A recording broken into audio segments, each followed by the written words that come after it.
Maninoy Music Library. Akon nga igapulong lang ko'y ang pagtalastas sang mga inagihan, banwasang barutan. Kabayo nga bukay, ang ngalan si Tamasak. Nangin baylo sang baryo, sa tuwan ay ginatawag ni Murosang malutak. Ang banwasang barutak, sang timpo nga una, sakop sang dumanggas bilang kabisira. Di rin nagapuyo, prutas yung nga pamilya. Kabayo nga bukay, ngalan si Tamasak, sila ang taglia. Sang timpo nga unang hinigog mata nga duta, ginsakop sang malain, nasyon nga malubha. Mata naton gintabunan sang maitom nga dagka.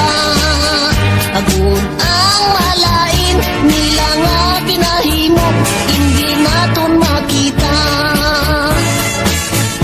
Kabayong si Tamasak, ang madasig sa tanan.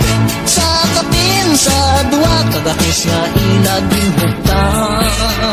Kalangoy sa tubigon, kag madalom nga lunang. Sa tanan nga kabayo, ni Simon Tutasyo, siya gid ang ginasaligan. Nag-abot sa tuan ay ginatawag pang embargo sa mga kabisas sang tanan nga baryo. Nalakip ang kadutaan ni Simon Tutasyo, iya ginatubang kay lingak at sila, ini nga asunto. Insakyan si Tamasak, bakadto sa irong iro. Sa Gobernador Silyo, siya ang naghihimbon. Kaisog ang naghari sa kaugalingon. Agud na luwas ang tinawo sa gahong sang katsila, sa pagkaulipon. Pagkita sang asunto sa banwasang dumanggat, Gobernador General nagpadala sing sulat. Himolagon ang minuro nga sadto malutak. Mangin barutak wibo, apang ang igabaylo, si Tamasak nga kabayo.